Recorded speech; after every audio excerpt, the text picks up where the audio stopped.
El momento más crítico del periodo de 24 horas era la media que precedía al amanecer, pues a no ser que el navegante pudiera captar siquiera una fugaz visión de alguna estrella conocida para comprobar el rumbo, tendría que avanzar todo el día con el no muy seguro sol como guía. Por ejemplo, después de aquella primera visión de los 7 pequeños ojos, Teroro y su tío habían esperado con ansiedad la aparición de tres en fila, que los astrónomos residentes entonces en desiertos lejanos habían denominado ya el cinto de Orión, para obtener las direcciones de navegación, pues éstas decían que aquellas estrellas se cernían sobre Nukjiva, la isla donde la canoa debía ser reabastecida. Pero tres en fila no habían aparecido durante la guardia de la noche y Teroro no pudo, por lo tanto, determinar su latitud. Ahora, aquellas conspicuas estrellas se estaban poniendo ya sin haber sido divisadas y Teroro estaba muy preocupado. No obstante, en viajes anteriores había observado que era una particularidad de aquel océano que en los últimos minutos de media luz del amanecer, alguna estrella, como decidida a ayudar a los marinos, abría las nubes y se mostraba en su último fulgor. Y le pareció que todavía era hora de que eso ocurriera. Tres en fila aparecerán, anunció Tupuna con convicción. Pero Teroro se preguntó si el fuerte viento de la noche no habría arrastrado a la canoa más hacia el norte de lo que su tío sospechaba. Tal vez tres en fila estén más cerca de aquella nube, sugirió Teroro. Pero la diferencia de opinión no pudo ser resuelta, pues las nubes continuaron corriendo desde el oeste como para salir al encuentro del sol, que ya aparecía en el lado opuesto del océano. Aquel día, el amanecer no fue animado ni refrescante, pues el sol luchaba como de mala gana contra la espesa cortina de nubarrones, iluminando el océano solo a medias, con una luz grisácea y demostrando a los viajeros que ignoraban dónde se hallaban. Teroro y Tupuna, realizado todo cuanto estaba a su alcance, se durmieron enseguida y fue entonces cuando la esposa del segundo, la arrugada Teura, demostró que su presencia en la canoa no era inútil. Se deslizó fuera del cobertizo de paja, salpicó su cara con agua de mar, se frotó los enrojecidos ojos, alzó la cabeza hacia las nubes y comenzó a estudiar los presagios. En casi 2/3 de siglo de vida con los dioses, había conseguido desentrañar muchas de sus engañosas modalidades. Ahora observó cómo Taaroa movía las grandes olas, cómo se elevaba la espuma, cómo las crestas caían, el color del mar y la construcción de las enormes olas fundamentales que forman la base de las más visibles pero menores. A media mañana vio una gran ave de tierra, posiblemente de Bora Bora, que se adentraba volando en el mar y por su vuelo pudo Teura determinar el cálculo del pájaro sobre la duración de la tempestad, lo que confirmó su propio cálculo.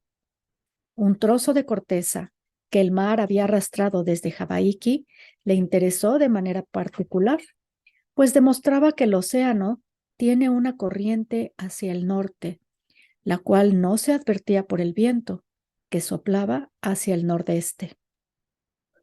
Pero más que nada, Teura estudió el sol, pues aunque estaba bien oculto tras varias capas de nubes, los ojos sagaces de la anciana podían determinar su movimiento. Los hombres de las estrellas como Tupuna y Teroro no dan mucho valor al sol, pensó un poco despectivamente, pero la verdad es que esos hombres no saben dónde están, y yo puedo decirles que nos hallamos muy al norte de nuestro rumbo. Mas lo que Teura apreció particularmente fueron aquellos inesperados mensajes de los dioses que tanto significado tenían para los que los comprendían. Por ejemplo, un albatros, no muy grande y por lo tanto carente de importancia como alimento, pasó volando sobre la canoa y ella observó con satisfacción que el ave volaba hacia la izquierda, o sea, al lado del dios Taaroa, y puesto que todos sabían que el albatros era un ave de dicho dios, aquello era un presagio favorable. Pero cuando el gran pájaro insistió en regresar a la canoa, también desde el lado izquierdo, y por fin se posó en el mástil de Taaroa, la coincidencia ya no podía ser considerada como un presagio, sino como un mensaje evidente que el dios de los océanos había enviado a la anciana que siempre le había honrado. Y Teura miró hacia el mar con amor y canturreó: Oh Taaroa, dios del insondable piélago, Taaroa de las inmensas olas y los precipicios que se abren entre ellas, ponemos nuestra canoa en tus manos, y en tus manos ponemos nuestras vidas. Satisfecha, la anciana recogió los numerosos presagios en su mente y todos le parecieron buenos. Era posible que los hombres de la canoa estuvieran perdidos y que las estrellas permaneciesen ocultas y continuase la tempestad. Pero Taaroa estaba con ellos y todo iba bien. A última hora de la tarde, Tupuna y Teroro, antes de reanudar sus deberes, fueron a popa para preguntarle a Teura dónde se hallaban, y ella les advirtió que se habían desviado mucho más al norte de lo que sospechaba Teroro. No, razonaron los hombres, hemos ido antes a Nukujiva y todavía no ha llegado el momento de cambiar de rumbo. Tenéis que poner proa al lugar del cual salen 3 en fila, advirtió la anciana con decisión. De lo contrario, pasaréis de largo y no veremos Nukujiva. Espera que salgan las estrellas, le dijo Teroro, y entonces verás que nuestro rumbo es el correcto. Además, si Taaroa va con nosotros, tenemos que ir en la dirección debida. Y Teura, que ya se retiraba a su pequeña choza, replicó: He observado que Taaroa permanece con una canoa solo mientras sus hombres la mantienen en el rumbo debido. Virat. Aquella noche no se pudo probar si Teura estaba o no en lo cierto, pues no aparecieron las estrellas, ni en la oscuridad de la medianoche, ni en el amanecer. Y Teroro se limitó a seguir viento en popa, confiando que la tempestad soplara directamente al oeste y no en remolinos. En la tercera noche nublada, cuando la canoa podía haber estado en verdadero peligro, Teroro adoptó una decisión importante. Mientras consultaba con Tupuna, dijo: Tenemos que creer que el temporal sopla directamente hacia el oeste. La llegada del albatros es la mejor prueba de eso, dijo Tupuna. Entonces creo que debemos aprovecharlo todo lo posible. ¿Piensas izar las velas a todo trapo? Sí, Tupuna. Si son los dioses quienes nos impulsan, debemos avanzar a la mayor velocidad que podamos. Al llegar el día, dominados por la ansiedad, los hombres se fueron a dormir, mientras la anciana Teura salía de su cobertizo para recoger presagios. Un petrel de blanco pecho evolucionaba en el espacio, pero su vuelo no le dijo nada. Los pescadores situados a proa pescaron algunos bonitos que ayudaban a conservar alimentos, pero aquellos peces tampoco le revelaron nada sobre la posición. A mediodía, cuando la anciana informó al rey de que las cosas iban bien, Tamatoa le preguntó astutamente: ¿Has recogido algún presagio sobre nuestra posición? Y al recibir una respuesta negativa, amplió su pregunta: ¿Cómo corre el océano? No hay señal alguna de tierra, no hay islas a proa, y la tempestad seguirá soplando durante 5 días más. En aquel brevísimo informe, resumió Teura 2000 años de estudio de sus antepasados, pero de habérsele pedido que explicase por qué sabía que no había isla alguna a proa de la canoa, no hubiera podido hacerlo. pero la verdad era que no la había, y de eso estaba absolutamente segura. ¿Ha vuelto el albatros?, inquirió el rey con ansiedad. No hay presagios, repitió ella. La canoa llevaba ya 3 días completos de viaje, pero confirmando la predicción de Teura y ante el asombro de todos, el temporal continuó, y cuando comenzó la guardia de noche, Teura y el rey se preguntaron si no sería conveniente arriar las velas, pues aquella noche tampoco sería posible ver las estrellas. Pero al ser consultado, Teroro dijo: Estoy convencido de que seguimos el rumbo que queríamos. Puesto que nadie poseía conocimientos de navegación superiores a los suyos para discutirle, Tamatoa preguntó: ¿Estás dispuesto a mantener izadas las velas toda la noche? Tenemos que hacerlo, dijo Teroro. Y durante toda la nublada noche, la canoa corrió a favor del viento. No obstante, al llegar la quinta noche sin estrellas, se mostró preocupado cuando Tupuna se acercó a él y le dijo: Jamás he visto un temporal del oeste que haya soplado durante tantos días. Tiene que haber virado. Hubo un prolongado silencio en la oscuridad y Teroro miró hacia donde se hallaba su esposa, tendida en la plataforma, con la cabeza apoyada en el mástil. Se preguntó qué podría decirle ella sobre aquel problema, pero Tejani no era como Marama. Nunca tenía ideas. Por ello, se sintió irritado cuando Tupuna insistió, asustado: Tenemos que arriar las velas. No sabemos dónde estamos. Insistió en una conferencia con el rey y Teura, la cual produjo 3 voces contra la de Teroro, pues era evidente que la canoa estaba perdida y que perseverar ciegamente sin alguna confirmación de las estrellas era una verdadera locura. Pero Teroro no aceptó aquel razonamiento. Claro que estamos perdidos, confesó, pero Taaroa nos envió su albatros en la tempestad, ¿no es así? Esta no es una tempestad común. Se trata de un temporal nunca visto, que ha sido enviado a nuestra canoa. Desde los tiempos más antiguos, ¿cuál ha sido el nombre de la canoa de Bora Bora? Sí, pero estamos perdidos, razonó el rey. Estábamos perdidos en el mismo instante de partir, exclamó Teroro. No, exclamó Tamatoa con energía, negándose a ser envuelto por la retórica de su hermano. Nos dirigíamos a Nukuhiva para conseguir agua y reabastecernos de provisiones. Y oír una vez más los cánticos que contienen las direcciones de navegación, dijo Tupuna cautelosamente. Tenemos que ponernos al pairo, dijo el rey con firmeza, y cuando podamos ver a las 3 en fila, sabremos dónde se encuentra Nukuhiva. Bajo aquella presión, Teroro reveló el audaz plan que había concebido. Habló tranquilo y sin ampulosos gestos, y dijo: No estoy perdido, hermano, porque voy siguiendo los deseos de Taaroa. Me impulsa un gran temporal y me satisface llevarlo a nuestra popa. ¿Sabes cómo podemos llegar a Nukuhiva? Teroro miró al rey, así como a Tupuna, y respondió: Si lo que nos preocupa es solamente Nukuhiva, sí, estoy perdido.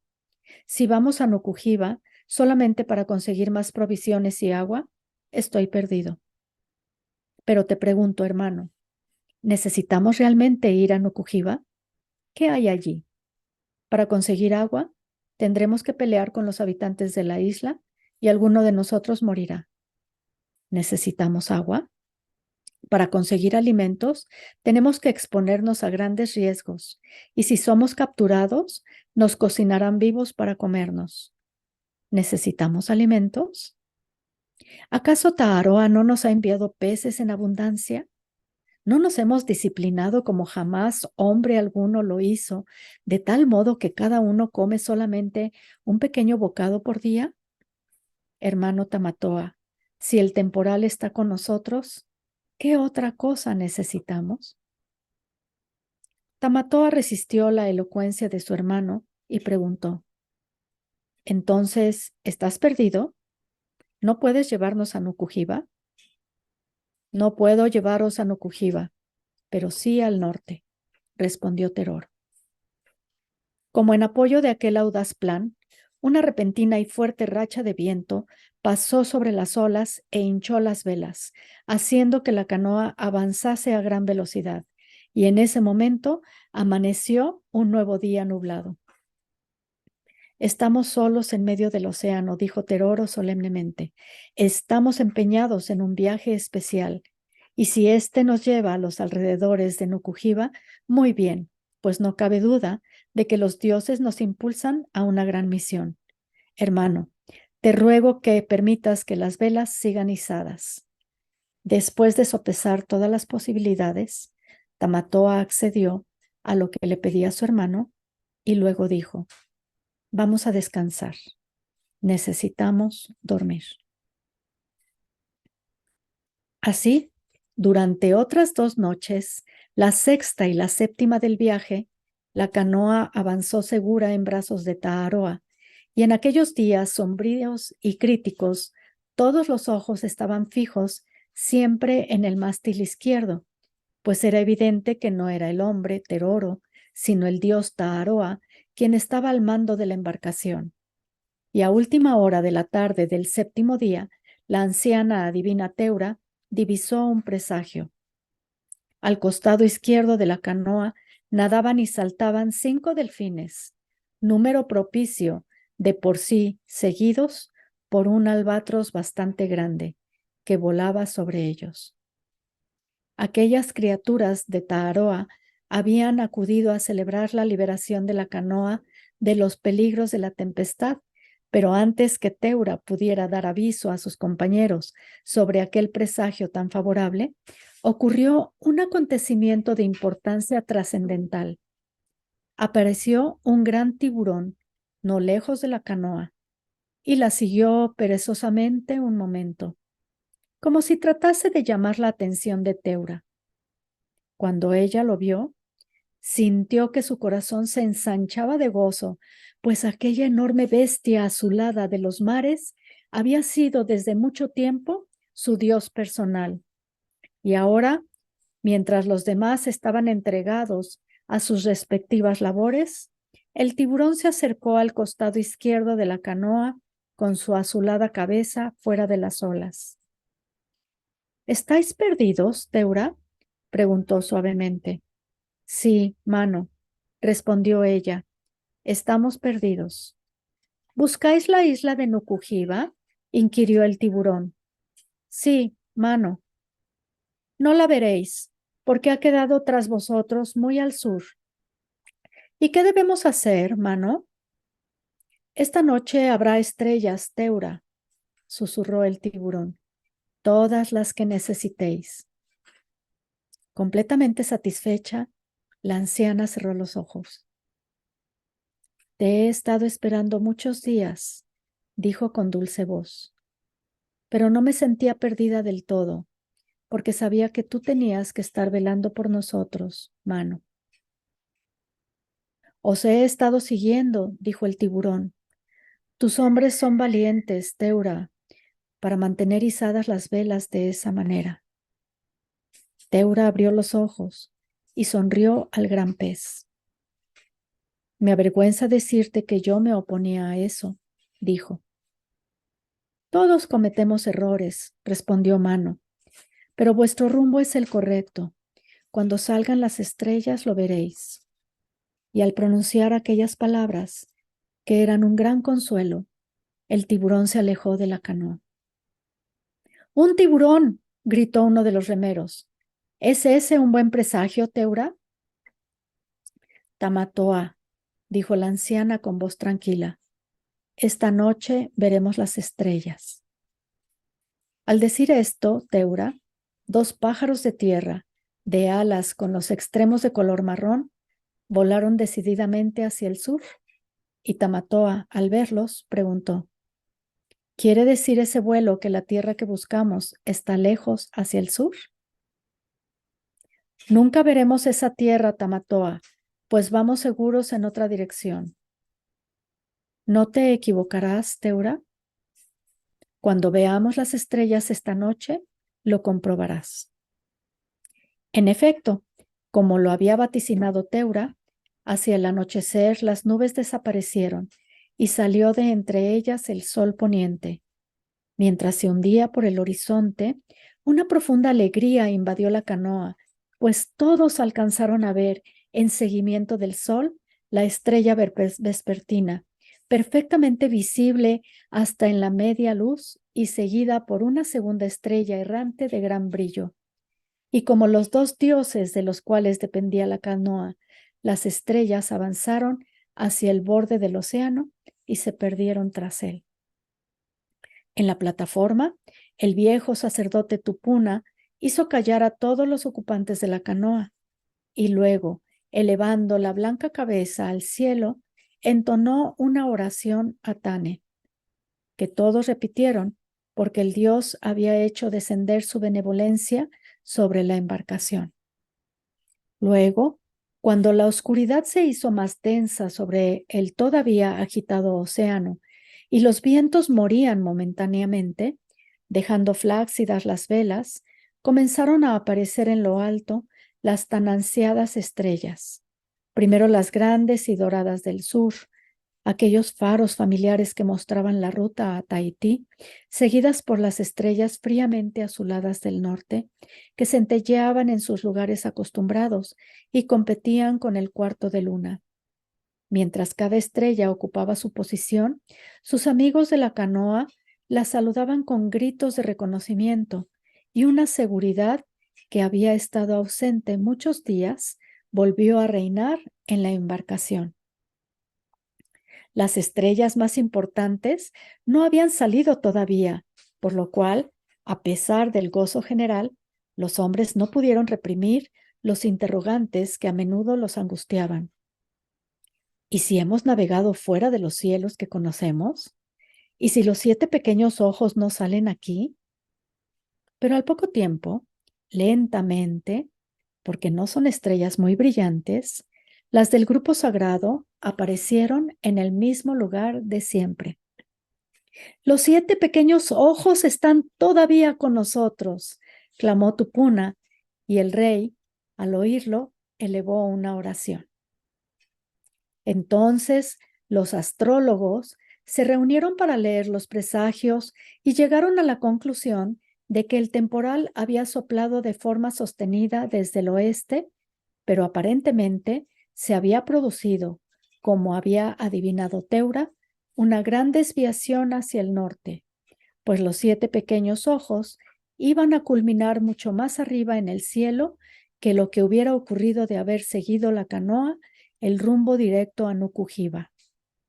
Pero para establecer específicamente cuál seria había sido aquella desviación, los navegantes tendrían que esperar que apareciesen 3 en fila, lo cual no ocurriría hasta 2 días después. Por lo tanto, Teura, Teroro y Tupuna esperaron, y cuando 3 en fila se hallaban ya a gran altura en los cielos, fue evidente que la canoa estaba muy al norte de la ruta a Nukuhiva, y por consiguiente navegaba por un océano desconocido, sin probabilidades de reabastecerse de provisiones y agua. En consecuencia, fue un terceto solemne el que se dirigió a popa para informar al rey.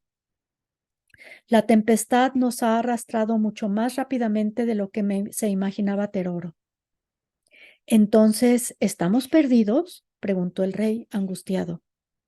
Nos hallamos lejos de Nukuhiva y no veremos tierra alguna conocida, respondió Tupuna. ¿Pero estamos perdidos?, insistió el rey. No, sobrino, no lo estamos, contestó el anciano, como sopesando cada una de sus palabras. Es cierto que hemos sido arrastrados a regiones lejanas, pero en realidad no están apartadas de nuestro rumbo principal.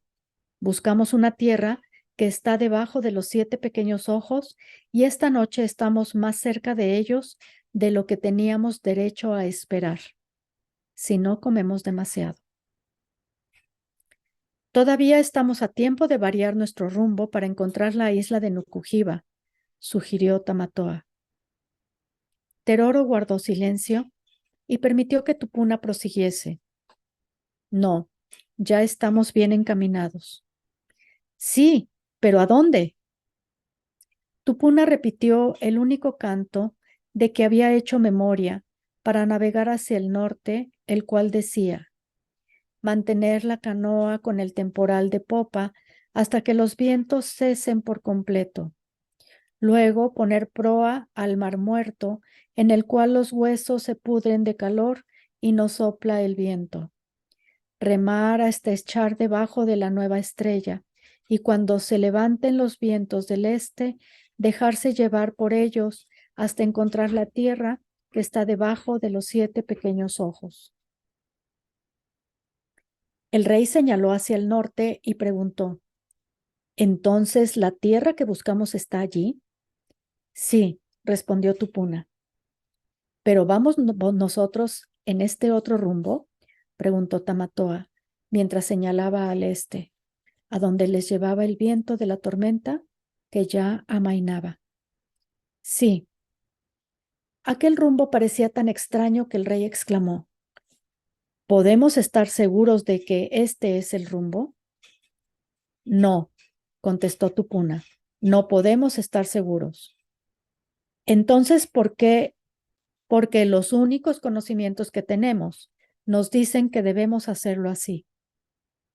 El rey, recordando que tenía a su cuidado 57 personas, tomó al anciano por los hombros y volvió a preguntar: ¿cuál es tu opinión sincera sobre la tierra que se supone se extiende debajo de los 7 pequeños ojos?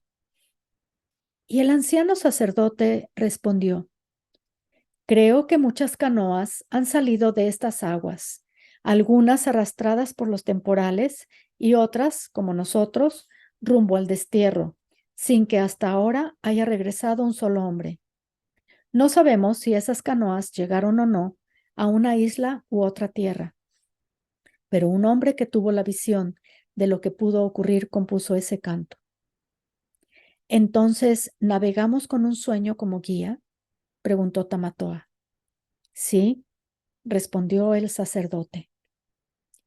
Y así, navegando con los restos del temporal de popa y con los corazones animados por la esperanza del triunfo, los viajeros prosiguieron hacia el este la 9ª noche y la 10ª, y así hasta la 15ª.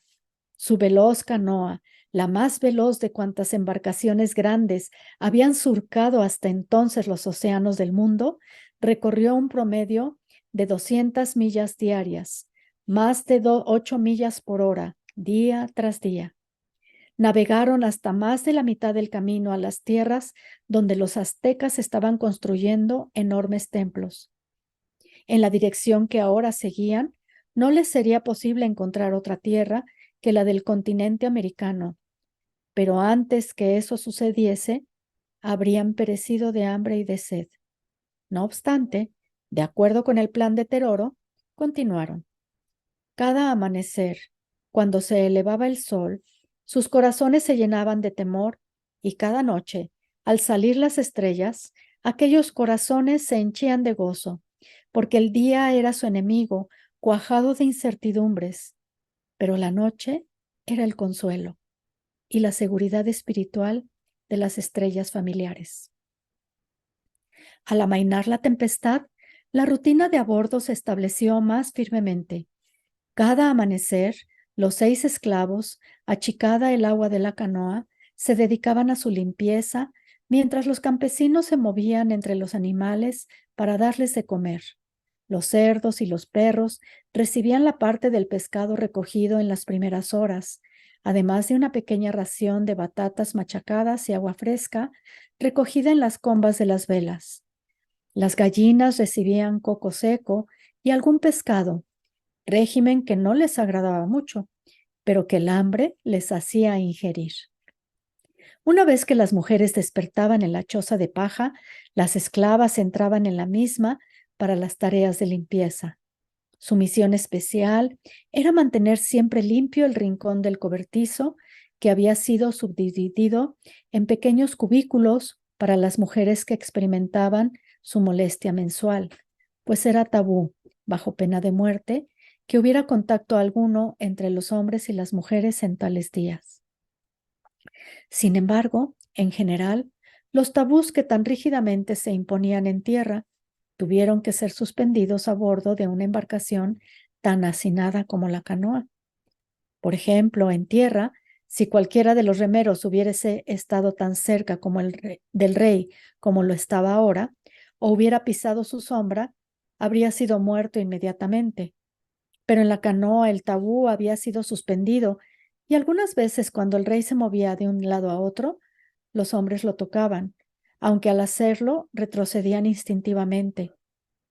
Pero Tamatoa pasaba por alto aquel ultraje.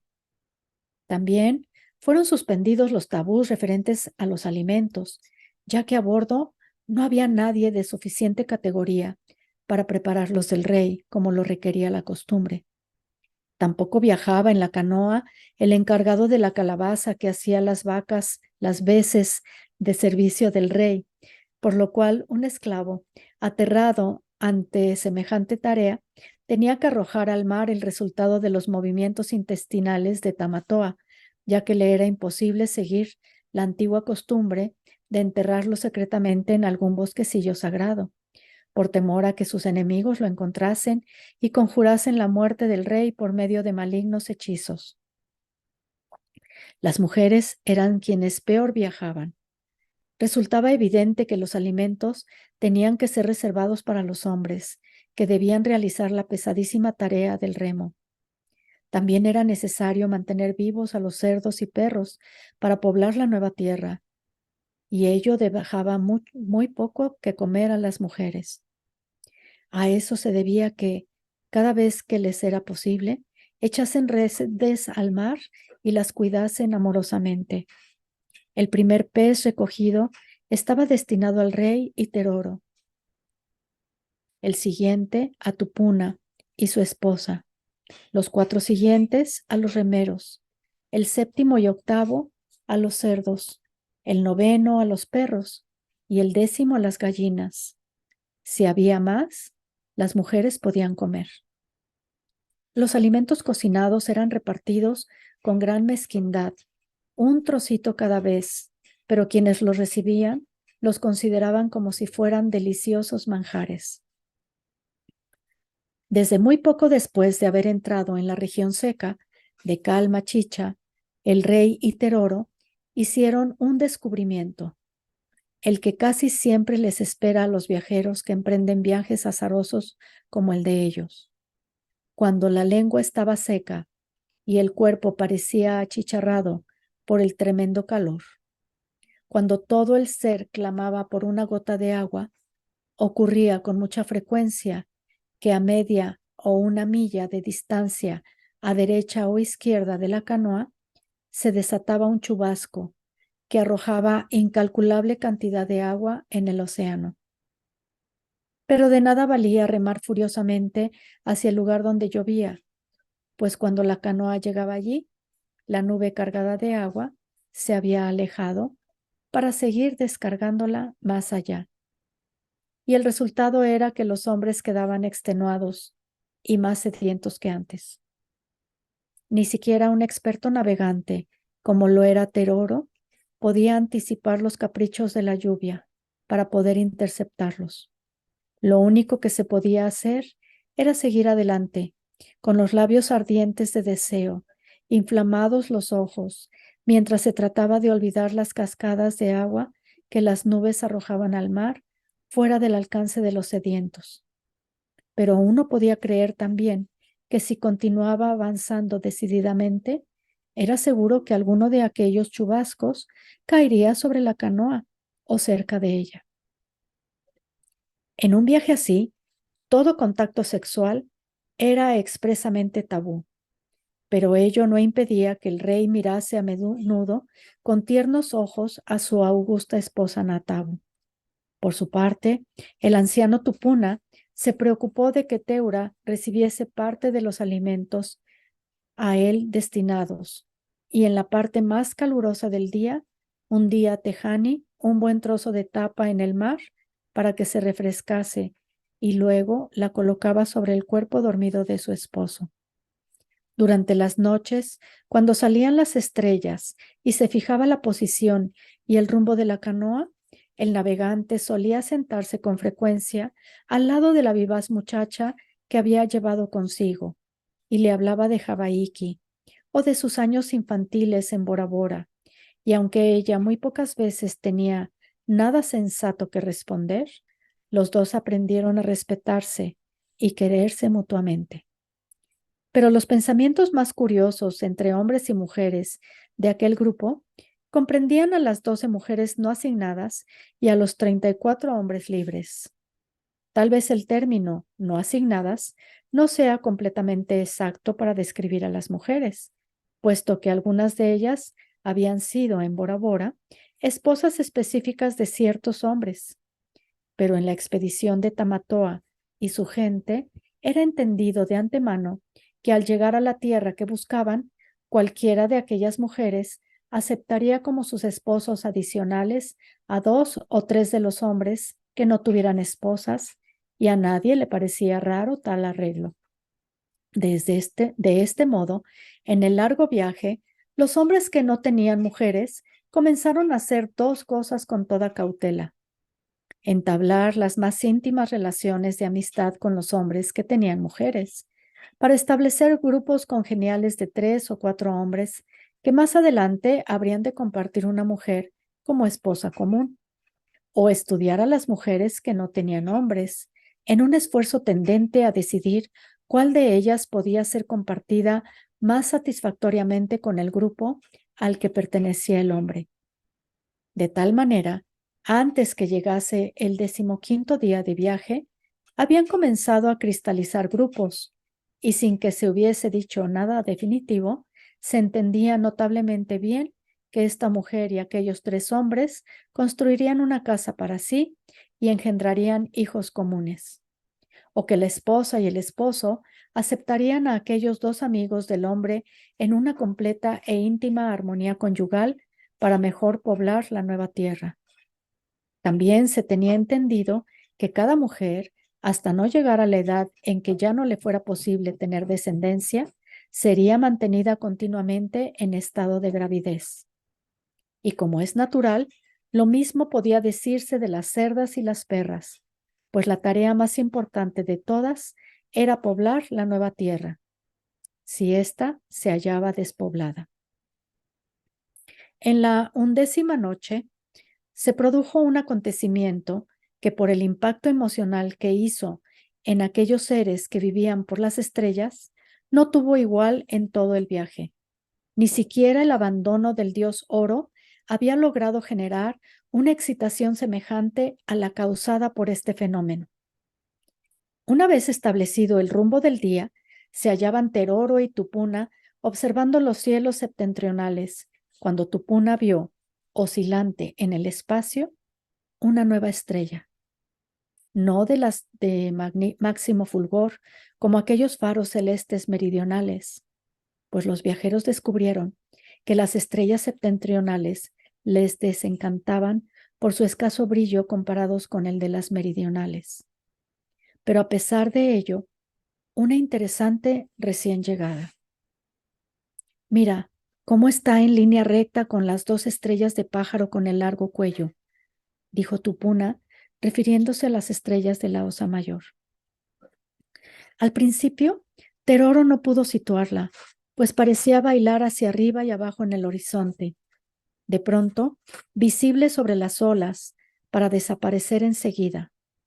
Pero luego vio una gran estrella, brillante, fría, bien marcada en un espacio vacío del cielo, y hablando como navegante que era, dijo: esa sería una estrella ideal para guiarse por ella cuando se levante a mayor altura. Tupuna observó: tenemos que vigilar cuidadosamente las próximas noches para ver en qué lugar del cielo se pone.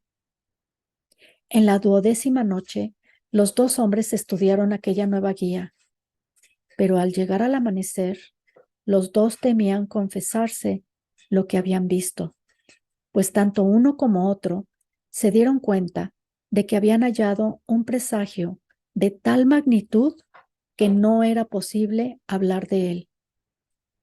Callados, los dos astrónomos pasaron los últimos minutos de oscuridad vigilando la nueva estrella con una aprensión rayana en pánico, y cuando la luz del día puso fin a su vigilar, ambos se retiraron a descansar, convencidos de que no les sería posible dormir.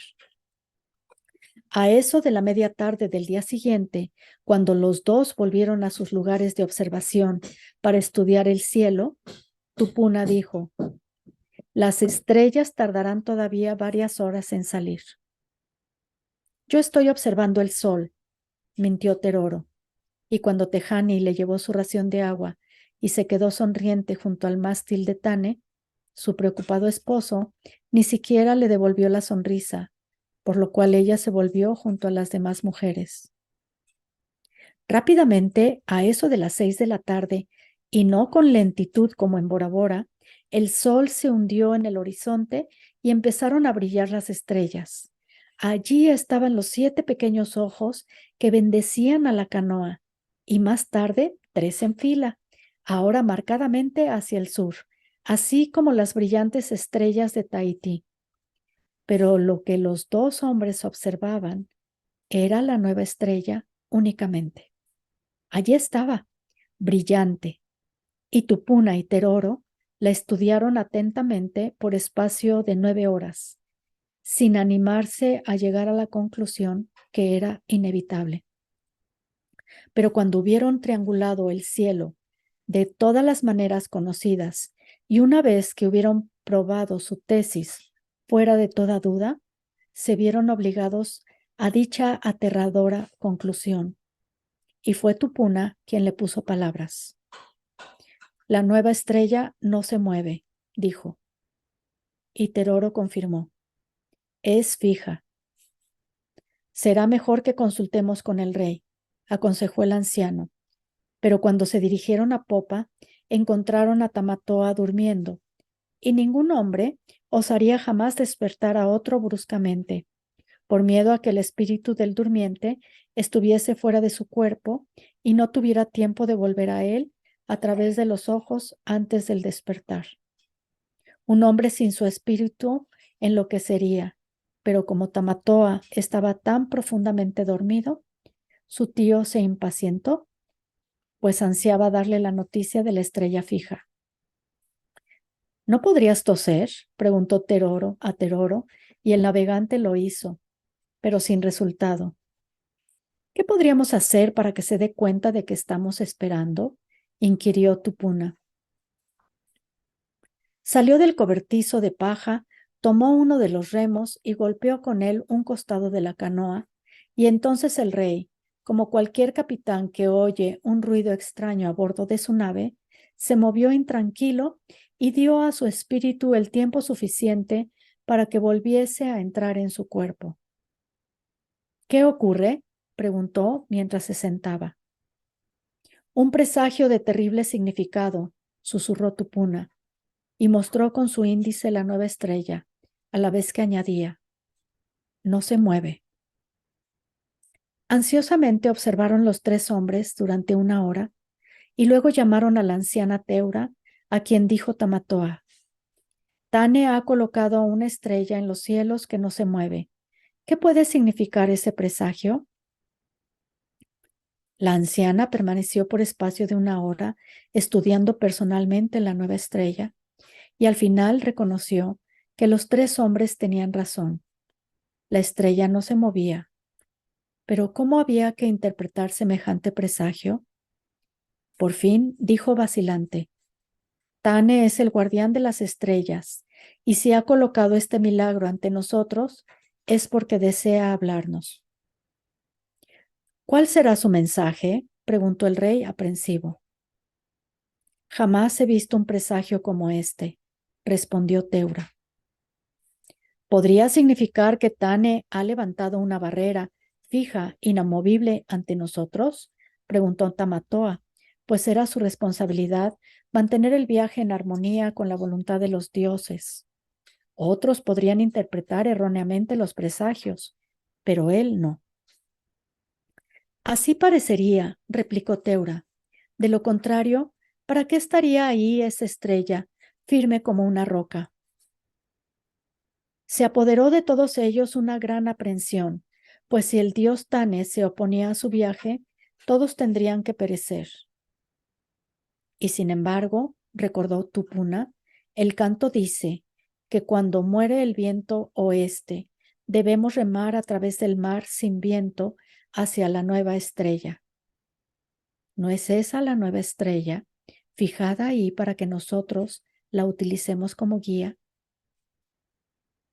Durante muchos minutos, el grupo discutió ese concepto que les daba alguna esperanza, llegando a la conclusión de que podía tener mérito propio. Por lo tanto, decidieron que debería hacerse lo siguiente: continuar durante el próximo día a lo largo de la ruta establecida por el viento oeste y volver a celebrar una consulta al anochecer para sopesar cuidadosamente todos los presagios. Los 4 se dirigieron a sus lugares designados y llevaron a efecto diversas tareas, pero en los momentos que quedaban de oscuridad, Teroro permaneció solo en la proa, estudiando la nueva estrella, y gradualmente germinó en su cerebro una nueva idea, como un tam-tam que batiera desde lejos al principio, pero luego con dominadora fuerza. Si la estrella es inamovible, se dijo, tiene que pender a una distancia conocida sobre el horizonte. No, no, eso no es correcto. Lo que quiero decir es que para todas las islas, esa estrella fija tiene que estar pendiente del cielo a una distancia conocida. Empecemos por Tahití. Sabemos exactamente qué estrellas penden directamente sobre Tahití en cada hora de la noche y cada noche del año. Ahora bien, si esta estrella fija, de nuevo, le fue imposible unir los hilos de su pensamiento, pero experimentó la sensación de que se le estaba manifestando algún gran designio de los dioses, por lo cual rodeó con un brazo el mástil de Tane y concentró todo su pensamiento en la nueva estrella. Si pende ahí perennemente, entonces todas las islas tienen que estar situadas en cierta relación con ella. Por lo tanto, una vez que uno determine la altura de la estrella, tiene que saber exactamente qué distancia hacia el norte o hacia el sur debe navegar para encontrar la isla que busca. Si uno puede ver la estrella, sabrá. Y de pronto, con cegadora claridad, Teroro vio en su mente un sistema enteramente nuevo de navegación, basado en aquel don de Tane, la estrella fija, y pensó: la vida debe de ser en realidad dulce para los marineros en estas aguas, porque sabía que los marineros septentrionales tenían lo que les faltaba a los meridionales, una estrella que podía revelarles, con solo mirarla, un instante su latitud. Los cielos están fijos, exclamó para sí, y yo contaré con mi entera libertad para moverme debajo de ellos a mi antojo. Miró feliz hacia el oeste, donde los 7 pequeños ojos le guiñaban poco antes del amanecer, y les dijo en voz baja: la nueva tierra a la cual nos guiáis tiene que ser dulce, por cierto, si existe en un océano tan ordenado, bajo un cielo tan ordenado también. Y durante el resto del viaje, a través de los terribles días que les esperaban, solo Teroro, de cuantos ocupaban la canoa, no conoció el miedo. Estaba seguro, se hallaba convencido de que Tane no habría colgado aquella estrella fija donde estaba sin un propósito importantísimo. Y él, Teroro, había adivinado ya cuál era dicho propósito. Hasta entonces no había dado muestras a nadie de merecer su nombre, el cerebro. Con toda seguridad, nunca llegaría a ser un erudito sacerdote como su tío Tupuna, y eso era de lamentar, pues los sacerdotes eran muy necesarios. Tampoco poseía sabiduría en los consejos políticos, como su hermano. Pero en esta noche acababa de demostrar que podía hacer algo que no era posible para ninguno de sus compañeros. Podía observar las pruebas colocadas en el universo y deducir de ellas, un nuevo concepto. Cosa más grande que esa, ninguna mente humana puede realizar. Sobre la base de lo que Teroro previó aquella noche, sería construida la navegación futura por las islas y se determinaría la situación exacta de cada una en la inmensidad del océano. Sin embargo, en ese momento mismo de su triunfo, experimentó una sensación de vacío que lo atormentaba hacía días y que por lo visto no iba a disiparse. Cuando finalmente comprendió el significado de la estrella fija, quiso discutir su concepto con Marama, pero ella no estaba allí y no valía la pena discutirlo con Tejani, pues mientras Marama habría comprendido de inmediato su idea, la hermosa y pequeña Tejani miraría al cielo y preguntaría, ¿qué estrella? Resultaba curioso cómo persistía en los oídos de Teroro aquella última exclamación de Marama, yo soy la canoa. De extraña manera lo era, pues era el espíritu que impulsaba a la embarcación. Era su grave rostro el que Teroro veía a menudo delante de él, sobre las olas, y cuando espera al viento oeste, en su rápido avance, alcanzaba a la visión en las aguas, Marama sonreía al ver pasar la canoa y Teroro se sentía feliz y seguro.